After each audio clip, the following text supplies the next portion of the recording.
अपने नए घर के लिए वायर्स खरीदते हुए अगर इन बातों का ध्यान नहीं रखा तो बहुत नुकसान हो सकता है।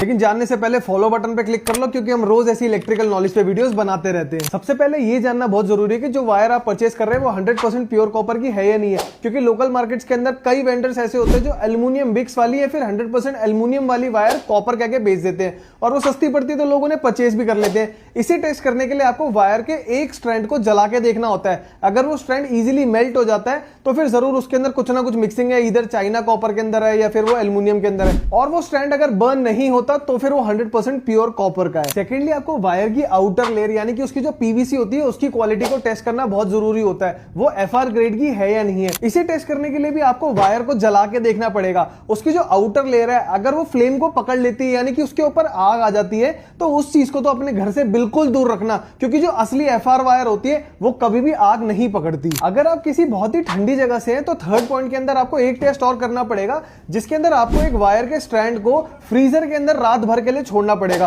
और वो एक्चुअल में फ्रीज होने के बाद जब हम उसको ब्रेक करके देखेंगे तब आपको ये देखना बहुत जरूरी है कि कहीं उसकी जो पीवीसी है वो टूट तो नहीं रही, क्योंकि अगर पीवीसी फ्रीज होने के बाद बेंड करने में टूट जाती है तो वो बहुत ही लोकल क्वालिटी की वायर है। उस वायर को भी अपने घर से बिल्कुल दूर रखो। अगर आपको अपने घर के लिए इन सभी टेस्ट में पास होने वाली वायर्स को फैक्ट्री रेट पे परचेज करना है तो स्क्रीन पे दिए हुए नंबरों पे अभी कॉल करें।